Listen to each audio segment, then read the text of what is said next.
to 0. 2,000 years ago, Jesus came, and here we are today waiting for the Lord to come back in about 5 minutes. Okay? This is the Bible view of history. On this chart, every inch is 150 years. That's a long time. If I was to show you what the 20 billion year chart would look like at the same scale as this one, this bottom chart would have to be 2,100 miles long. That's from Pensacola to Portland, Oregon. I don't want to carry a chart that big, so I made a new scale for this one, okay? The professor said he did not know where the matter came from. I said, well, sir, could you tell me where the laws came from? You know, the universe is run by laws. Gravity, centrifugal force, inertia, Boyle's law, Cole's law. You eat that with potato salad? Who made the laws? And by the way, why aren't the laws still evolving? Why are the laws always so steady? The laws don't evolve. Gravity's consistent. Why don't you weigh more 10 pounds one day than you do? You see, I do. No, I'm not. Never mind. Where did the energy come from? I mean, who bought the gas to run this machine? It takes energy to make something move. Where did the energy come from? The professor said, well, we don't know about that. I said, sir, could I ask you another question? He said, sure. What else would you like to know? Else? What do you mean else? You haven't told me nothing yet. I said, does Berkeley have a merry-go-round? How many of you know what a merry-go-round is? You go round, round, round till you puke, okay? He said, no, we don't have a merry-go-round at Berkeley. I said, you ought to get one, man. You could learn some good science on a merry-go-round. If you put some fourth graders on a merry-go-round, any fourth graders in here? Who's in fourth grade? All right, I like fourth graders. I spent the best 5 years of my life in the fourth grade.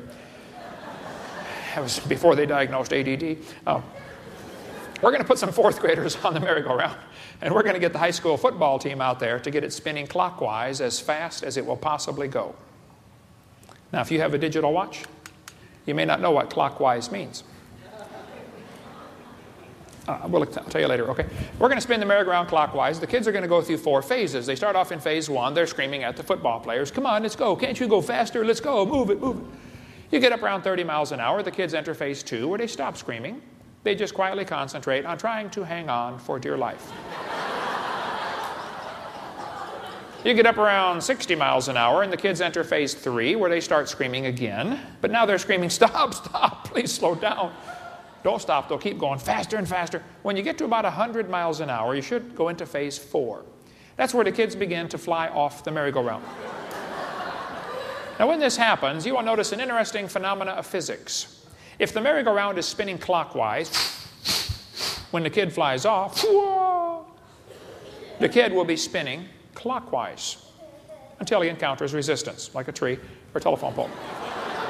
That's because of a law known as the conservation of angular momentum. You see, if a spinning object breaks apart in a frictionless environment, the fragments will always spin the same way because the outside's moving faster than the inside.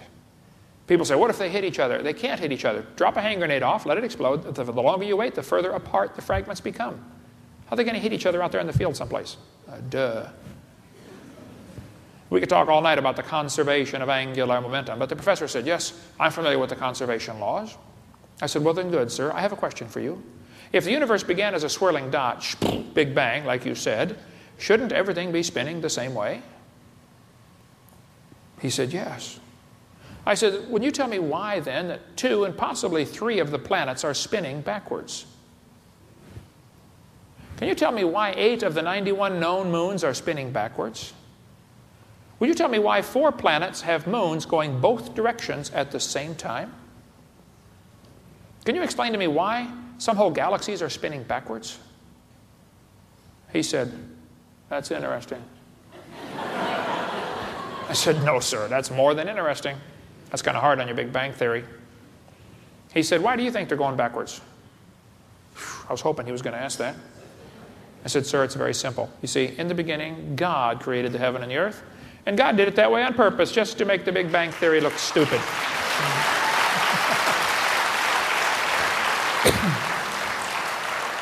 Now, I do believe in the Big Bang, and I told him I believe in the Big Bang because the Bible teaches the Big Bang. It says the heavens shall pass away with a great noise. The original Greek, that's a Big Bang. See? So there's going to be a Big Bang, but it didn't happen yet. So kids, if you go to school and some teacher says, do you believe in the Big Bang? You can say, yes, I do, and you better get saved and get ready for it. The Big Bang is coming soon to a city near you. By the way, if the Big Bang Theory were true, the matter would be evenly distributed throughout the universe, and it's not. It's lumpy. They're called galaxies, and in bazillions of miles of nothing, called voids. That's why they're so desperate to come up with theories like black holes, dark matter, antimatter. They're looking for some way to salvage the Big Bang and still explain the missing matter. Even Fred Hoyle said, I have little hesitation saying a sickly pall now hangs over the Big Bang Theory. The theory's been dead for 20 years. They just don't want to bury it because they don't have a replacement. The only other thing they've thought of is God did it. Oh, we don't want that, so let's hang on to the Big Bang Theory. Get the book The Evolution Cruncher if you want a whole lot more on that. Here, the second law of thermodynamics. Now, the word thermodynamics, thermo means heat, and dynamics means power. So it's the power of heat. You can't just create things from nothing. And whenever there's an exchange of energy, there's something lost. The second law of thermodynamics tells us everything tends toward disorder. If you leave something alone for a while, it's going to rot, rust, die, fall apart, or break down. Nothing gets better by itself. That's what the Bible teaches. It says, the heavens are the works of thy hands. They shall perish. They wax old as doth a garment. Nothing gets better by itself. Okay? Take a look at your hairdo when you wake up in the morning. You'll see what I'm talking about. Everything tends toward chaos. There is Sue at 20. Here she is at 90. And here she is at 3,000. So, it's going to be you too, by the way, and me too. Now, but the textbook says we're getting better. Humans probably evolved from bacteria more than 4 billion years ago. Was your great-great-great-great-great-great-great-great-grandpa bacteria? Now, the evolutionists will say, Hovind, don't you know you can add energy and overcome the second law of thermodynamics? And they'll say the sun adds energy to the earth, so that's how evolution works, because the earth receives extra energy. Well, it sounds good, but that doesn't, it's not true, okay? It's a deceitful argument. You see, the universe is a closed system by definition. Secondly, adding energy is destructive unless there's something to use the energy. Just adding energy doesn't solve it. Did you know the Japanese added a whole bunch of energy to Pearl Harbor one day? They did not organize a thing for us, did they? A couple of years later, we returned the favor and added energy to some of their cities, didn't we? Didn't organize nothing. I'm telling you, folks, adding energy is destructive. See, the sun adds energy to your house, but it's going to destroy the roof on your house, not build it. The sun's energy will destroy your entire house. The sun's energy will destroy the roof on your car. It'll destroy the paint job on your car. It'll destroy the fabric in your drapes and your upholstery and your carpet. There's only one thing that can use the sun's energy: chlorophyll. And one little plant cell is more complex than a space shuttle. And you want to believe it evolved by chance, you just go ahead and enjoy yourself. I don't care what you believe, but that's not science. Now, this textbook shows the kids a fossil of a starfish. And it says, boys and girls, 3.4 billion years old, the remains of the early ancestors of modern human beings. Was your great-great-great-great-great-great-great-great-great-great-great-grandpa a starfish? I bet he could pick peaches like crazy. All right, now please do not laugh at this next picture. This will be a picture of my brother when he first wakes up in the morning after his first cup of coffee, which apparently was a little too strong. By the way, kids, we need to warn you, listen carefully. Kids, pay attention. Do not drink coffee. Because if you drink coffee when you're young, when you get married, your babies will be born naked and illiterate. And tea is worse. There was an Indian once that drank 4 gallons of iced tea. That night, he drowned in his teepee. Serious stuff. Don't drink that. Anyway, this will be a picture of my brother. Now, please don't laugh. He can't help it. There he is, right there. Notice what the textbook says. 30 million years ago. Now, kids, let me translate that for you. Anytime a book says millions of years ago, what it really means is long ago and far away. It means a fairy tale is coming next.